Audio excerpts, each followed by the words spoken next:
ವಿಧಾನಸಭಾ ಮಿನಿ ಸಮರದ ಅಸಲಿ ಆಟ ಈಗ ಶುರುವಾಗಿದೆ. ದಾವಣಗೆರೆ ದಕ್ಷಿಣ ಕ್ಷೇತ್ರದಲ್ಲಿ ಅಭ್ಯರ್ಥಿಗಳು ಚುನಾವಣಾ ಅಖಾಡಕ್ಕೆ ಅಧಿಕೃತವಾಗಿ ಎಂಟ್ರಿಯಾಗಿದ್ದಾರೆ. ಕಾಂಗ್ರೆಸ್ನಿಂದ ಸಮರ್ಥ್ ಅಭ್ಯರ್ಥಿಯಾಗಿ ನಾಮಪತ್ರವನ್ನ ಸಲ್ಲಿಕೆ ಮಾಡಿದ್ರು. ಶಾಮನೂರು ಮೊಮ್ಮಗನಿಗೆ ಸಿಎಂ ಡಿಸಿಎಂ ಸಾಥ್ ಕೊಟ್ಟರು.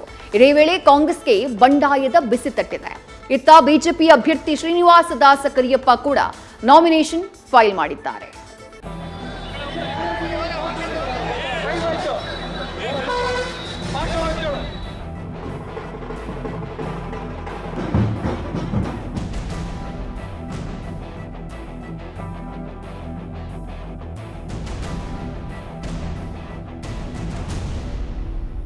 ಎಲ್ಲೆಲ್ಲೂ ನಾಮಪತ್ರ ಸಲ್ಲಿಕೆಯ ಭರಾಟೆ, ತಮ್ಮ ಅಭ್ಯರ್ಥಿಗಳ ಪರ ಜೈಕಾರಗಳ ಘೋಷಣೆ, ಘಟಾನುಘಟಿ ನಾಯಕರುಗಳಿಂದ ನಾಮಿನೇಷನ್ಗೆ ಸಾಥ್. ಇದು ದಾವಣಗೆರೆ ದಕ್ಷಿಣ ಕ್ಷೇತ್ರದ ಉಪಸಮರ ಕಣದ ಚಿತ್ರಣ. ನಾಮಪತ್ರ ಸಲ್ಲಿಕೆಯ ಕೊನೆಯ ದಿನವಾದಂಥ ಇವತ್ತು ಕಂಡುಬಂದ ದೃಶ್ಯ.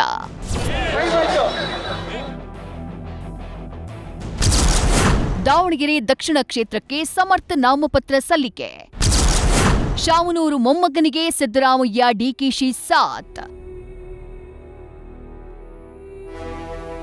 ಮಧ್ಯ ಕರ್ನಾಟಕ ಜಿಲ್ಲೆ ದಾವಣಗೆರೆಯಲ್ಲಿ ಇವತ್ತು ನಾಮಪತ್ರ ಸಲ್ಲಿಕೆಯ ಭರಾಟೆ ಜೋರಾಗಿತ್ತು. ಎಲ್ಲೆಲ್ಲೂ ಕಾಂಗ್ರೆಸ್, ಬಿಜೆಪಿ ಮತ್ತು ಬಂಡಾಯ ಅಭ್ಯರ್ಥಿಗಳ ನಾಮಿನೇಷನ್ ಕಲರವ ಮೇಳೈಸಿತ್ತು. ಶಾಮನೂರು ಶಿವಶಂಕರಪ್ಪ ನಿಧನದಿಂದ ತೆರವಾಗಿರೋ ದಾವಣಗೆರೆ ದಕ್ಷಿಣ ಕ್ಷೇತ್ರಕ್ಕೆ ಅವರ ಮೊಮ್ಮಗ ಸಮರ್ಥ ಮಲ್ಲಿಕಾರ್ಜುನ್ ಕಾಂಗ್ರೆಸ್ ಅಭ್ಯರ್ಥಿಯಾಗಿ ಅಧಿಕೃತವಾಗಿ ಅಖಾಡಕ್ಕೆ ಧುಮುಕಿದ್ದಾರೆ.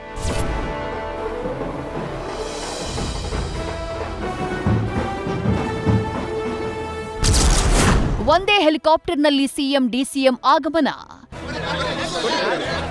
ಕಾಂಗ್ರೆಸ್ ಅಭ್ಯರ್ಥಿ ಸಮರ್ಥ್ ಮಲ್ಲಿಕಾರ್ಜುನ್ ನಾಮಪತ್ರ ಸಲ್ಲಿಕೆಗಾಗಿ ಇವತ್ತು CM Siddaramaiah, DCM DK Shivakumar ದಾವಣಗೆರೆಗೆ ಆಗಮಿಸಿದ್ರು. ಇಬ್ರು ಒಟ್ಟಿಗೆ ಒಂದೇ ಹೆಲಿಕಾಪ್ಟರ್ನಲ್ಲಿ ಆಗಮಿಸಿದ್ದು ವಿಶೇಷವಾಗಿತ್ತು. ಬಳಿಕ ಸಮರ್ಥ್ ಮಲ್ಲಿಕಾರ್ಜುನ್ ನಾಮಿನೇಷನ್ ಫೈಲ್ ಮಾಡುವುದಕ್ಕೆ ಸಿಎಂ ಮತ್ತು ಡಿಸಿಎಂ ಸಾಥ್ ನೀಡಿದ್ರು. ಇದೇ ವೇಳೆ ಬೈ ಎಲೆಕ್ಷನ್ನಲ್ಲಿ ಸಮರ್ಥ್ ಗೆದ್ದೇ ಗೆಲ್ತಾರೆ ಅಂತ ಹೇಳಿ ಸಿಎಂ ಡಿಸಿಎಂ ವಿಶ್ವಾಸ ವ್ಯಕ್ತಪಡಿಸಿದ್ರು. ನಾವು ಈ ಚುನಾವಣೆಯೂ ಕೂಡ 100% ಗೆಲ್ತೀವಿ ಅಂತಕ್ಕಂಥ ವಿಶ್ವಾಸ ಇದೆ, ಭರವಸೆ ಇದೆ. ವಿಶ್ವಾಸ ಇದೆ, ಭರವಸೆ ಇದೆ. ನಾವು ಗೆದ್ದೇ ಗೆಲ್ತೀವಿ. ಈ ಉಪಚುನಾವಣೆಯನ್ನು ಗೆಲ್ತೀವಿ, ಬಾಗಲಕೋಟೆ ಉಪಚುನಾವಣೆಯನ್ನು ಗೆಲ್ತೀವಿ. ಮತ್ತು ಎಲ್ಲ ಕ್ಷೇತ್ರದಲ್ಲೂ ಕೂಡ ವಿಶೇಷವಾದಂತಹ ಕೊಡುಗೆಯನ್ನು ಕೊಟ್ಟು ಈ ನಗರದ ಜನರ ಸೇವೆಯನ್ನ ಮಾಡಲಿಕ್ಕೆ ನಮ್ಮ ಸರ್ಕಾರ ಬದ್ಧವಾಗಿದೆ.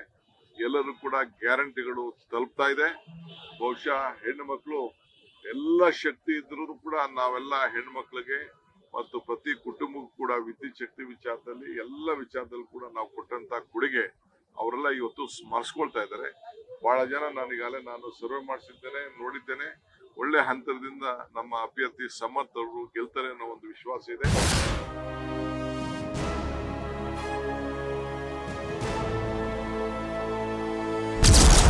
ಕಾಂಗ್ರೆಸ್ಗೆ ಸಡ್ಡು, ಸಾದಿಕ್ ಪೈಲ್ವಾನ್ ಬಂಡಾಯ. ದಾವಣಗೆರೆ ದಕ್ಷಿಣ ಕ್ಷೇತ್ರದ ಕಾಂಗ್ರೆಸ್ ಟಿಕೆಟ್ ಆಕಾಂಕ್ಷಿಯಾಗಿದ್ದ ಸಾದಿಕ್ ಪೈಲ್ವಾನ್ ಬಂಡಾಯದ ಕಹಳಿಯನ್ನ ಮೊಳಗಿಸಿದ್ದಾರೆ. ಟಿಕೆಟ್ ಮಿಸ್ ಆಗ್ತಾ ಇದ್ದ ಹಾಗೆ ಕಾಂಗ್ರೆಸ್ ಬಂಡಾಯ ಅಭ್ಯರ್ಥಿಯಾಗಿ ಇವತ್ತು ನಾಮಪತ್ರ ಸಲ್ಲಿಕೆ ಮಾಡಿದ್ದಾರೆ. ಅಪಾರ ಅಭಿಮಾನಿಗಳ ಜೊತೆ ಅದ್ದೂರಿ ಮೆರವಣಿಗೆಯ ಮೂಲಕ ಸಾದಿಕ್ ಪೈಲ್ವಾನ್ ಉಮೇದುವಾರಿಕೆ ಸಲ್ಲಿಕೆ ಮಾಡಿದ್ದಾರೆ.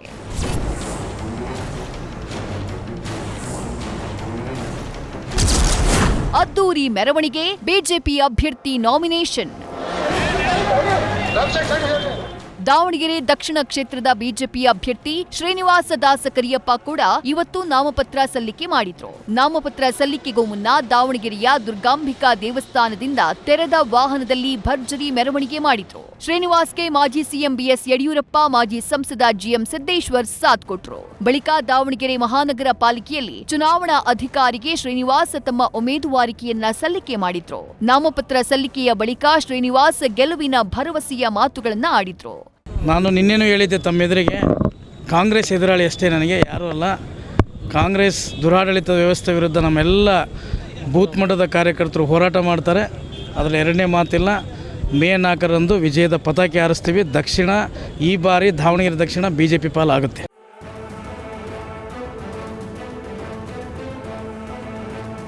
ಕಾಂಗ್ರೆಸ್ ಬಿಜೆಪಿಯ ಅಭ್ಯರ್ಥಿಗಳ ಅಬ್ಬರದ ಮಧ್ಯೆ ಮಿನಿ ಸಮರಕ್ಕೆ ಪಕ್ಷೇತರವಾಗಿ ಮಹಿಳೆಯೊಬ್ಬರು ಎಂಟ್ರಿ ಕೊಟ್ಟಿದ್ದಾರೆ. ಟಿ ಜಬೀನಾ ತಾಜ್ ಅನ್ನೋರು ಸ್ವತಂತ್ರ ಕ್ಯಾಂಡಿಡೇಟ್ ಆಗಿ ಅಖಾಡಕ್ಕೆ ಧುಮುಕಿದ್ದಾರೆ. ಅಂದಹಾಗೆ ಕಳೆದ ಲೋಕಸಭಾ ಚುನಾವಣೆಯಲ್ಲಿ ಜಬೀನಾ ಪಕ್ಷೇತರ ಅಭ್ಯರ್ಥಿಯಾಗಿ ಸ್ಪರ್ಧೆ ಮಾಡಿದ್ರು. ಅಷ್ಟೇ ಅಲ್ಲ 5,000 ಮತಗಳನ್ನ ಪಡ್ಕೊಂಡಿದ್ರು. ಈಗ ಜಬೀನಾ ಪಕ್ಷೇತರ ಅಭ್ಯರ್ಥಿಯಾಗಿರೋದು ಕಾಂಗ್ರೆಸ್ನ ಮುಸ್ಲಿಂ ಮತಗಳಿಗೆ ಹೊಡೆತ ಕೊಡುವ ಸಾಧ್ಯತೆ ಇದೆ.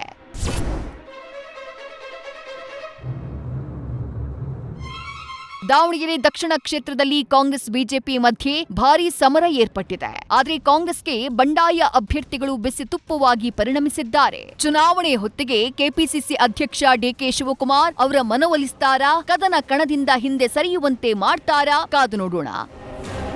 Mahadev BG, news first, Davanagere. News first ನಿರ್ಭೀತಿಯಿಂದ ನಿಮ್ಮ ಪರವಾಗಿ.